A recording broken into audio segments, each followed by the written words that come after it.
ಇಲ್ಲ, ಅದೆಲ್ಲವೂ ಔಷಧಿಗಳ ವಿಚಾರದಲ್ಲಿ ಇವತ್ತುವರೆಗೆ ನಮ್ಮ KR ಹಾಸ್ಪಿಟ್ಲಲ್ಲಿ ಕಂಪ್ಲೇಂಟ್ ಬಂದಿಲ್ಲ. ನಮಗೇನು ಮೆಡಿಸಿನ್ಗಳನ್ನ ಪೇಷಂಟ್ಗಳಿಗೆ ಕೊಡಬೇಕು ಅದನ್ನೆಲ್ಲವೂ ಕೊಡ್ತಾ ಇರುವಂಥದ್ದಾಯ್ತೈತೆ. ಮಧ್ಯದಲ್ಲಿ ಒಂದು ಸ್ವಲ್ಪ ನಮ್ಮ ಡಿಸ್ಟಿಕ್ ಹಾಸ್ಪಿಟ್ಲ್ ಕಡೆಯಿಂದ ಒಂದು ಏನು ಈ ಡಯಾಲಿಸಿಸ್ ಮಾಡುವಂಥದ್ದಕ್ಕೆ ಒಂದು ಸ್ವಲ್ಪ ಪ್ರಾಬ್ಲಮ್ ಆಗಿತ್ತು. ಮೆಡಿಸನ್ ವಿಚಾರದಲ್ಲಿ ಇವತ್ತುವರೆಗೆ ಯಾವುದೇ ಥರವಾದ ಪ್ರಾಬ್ಲಮ್ಮು ನಮ್ಮ ಮೈಸೂರು ನಗರದಲ್ಲಿ ಆಗಿಲ್ಲ ಅಂತ ನಂದು.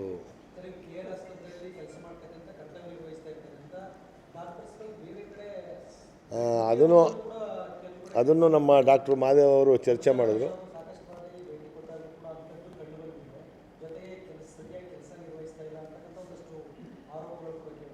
ಇಲ್ಲ, ಅದು ನಮ್ಮ ಡಾಕ್ಟರ್ ಮಹಾದೇವ್ ಅವರು ಚರ್ಚೆ ಮಾಡಿದ್ರು. ಟ್ರಾಮಾ ಸೆಂಟ್ರ್ಗಳಲ್ಲಿ ಪೇಷಂಟ್ಗಳನ್ನ 8 ಸರ್ಜರಿ ಆಗಬೇಕಾಗಿರುವಂಥ ಪೇಷಂಟ್ಗಳನ್ನ 8 ದಿವಸ, ಒಂದೊಂದು 5 ದಿವಸ, ಒಂದೊಂದು ವಾರ ಕಾಯಿಸುವಂಥದ್ದು ನಡೀತೈತೆ. ಹಾಗಾಗಿ ಅದೆಲ್ಲ ಆಗಬಾರ್ದು. ಮತ್ತು ಇಲ್ಲಿ ಇರೋಂಥ ಡಾಕ್ಟ್ರುಗಳು ಬೇರೆ ಕಡೆ ಎಲ್ಲೂ ಹೋಗಿ ಪ್ರಾಕ್ಟೀಸ್ ಮಾಡಬಾರ್ದು ಅಂತ ಅನ್ನೋದನ್ನು, ಅದು ಬೇರೆ ಕಡೆ ಹೋಗಿ ಪ್ರಾಕ್ಟೀಸ್ ಮಾಡೋಂಥ ತಪ್ಪು.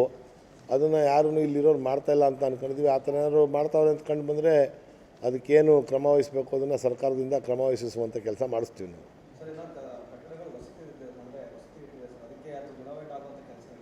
ರೆನೋವೇಷನ್ ಈಗಾಗಲೇ ಕಳೆದ ಸರ್ಕಾರ 89 ಕೋಟಿ ಕೊಟ್ಟಿತ್ತು. ಅದು ನಮ್ಮ ಸರ್ಕಾರ ಏನು ಕೊಟ್ಟಿದ್ದಲ್ಲ, ಅದು ಕಳೆದ ಸರ್ಕಾರ ಕೊಟ್ಟಿದ್ದು. ಅದನ್ನು ಸ್ಟೇಟ್ ಗೌರ್ಮೆಂಟ್ ಕೊಟ್ಟಿರೋದು, ಸೆಂಟ್ರಲ್ ಗೌರ್ಮೆಂಟ್ ಏನು ಕೊಟ್ಟಿಲ್ಲ. ಸ್ಟೇಟ್ ಗೌರ್ಮೆಂಟ್ನವರು 89 ಕೋಟಿಯನ್ನು ಕೊಟ್ಟಿದ್ದರು. ಅದ್ರ ಕೆಲಸ ಮುಗಿದೆ. ಈಗಾಗಲೇ ರಿನೋವೇಷನ್ ಆಗಿದೆ. ನಾವು ಬಂದ ನಂತರನೂ ಹೆಚ್ಚು ಕಡಿಮೆ 1.5 ವರ್ಷ ನಡೀತು ಆ ಕೆಲಸ, ರಿನೋವೇಷನ್ ಕೆಲಸ. ಸಿಕ್ಕಾಪಟ್ಟೆ ಧೂಳಿತ್ತು. ಅದನ್ನು ಆದಷ್ಟು ಬೇಗನೆ ಹೇಳಿ ನಾವು ಕ್ಲಿಯರ್ ಮಾಡಿಸಿದ್ವಿ. ಈಗ ಅದೆಲ್ಲ ರಿನೋವೇಷನ್ ಎಲ್ಲ ಮುಗಿದೈತೆ. ಯಾವುದೇ ಕಟ್ಟಡದ್ದು ಶಿಥಿಲಾವಸ್ಥೆಯಲ್ಲಿರುವಂಥದ್ದು ಈಗ ಪ್ರೆಸೆಂಟು KR ಹಾಸ್ಪಿಟ್ಲುಗಳಲ್ಲಿ, ಅಂದರೆ ಈ KR ಹಾಸ್ಪಿಟ್ಲಿಗೆ ಸಂಬಂಧಪಟ್ಟ ಈ MMCಗೆ ಸಂಬಂಧಪಟ್ಟಂಥ ಬಿಲ್ಡಿಂಗ್ಗಳು ಯಾವುದೂ ಇಲ್ಲ ಅಂತ ಅಂದ್ಕೊಂಡಿದ್ದೀನಿ. ಎಲ್ಲವೂ ಪೂರ್ಣ ರಿನೋವೇಷನ್ ಆಗೈತೆ. ಎಲ್ಲ ಕೆಲಸ ಮುಗಿದೈತೆ.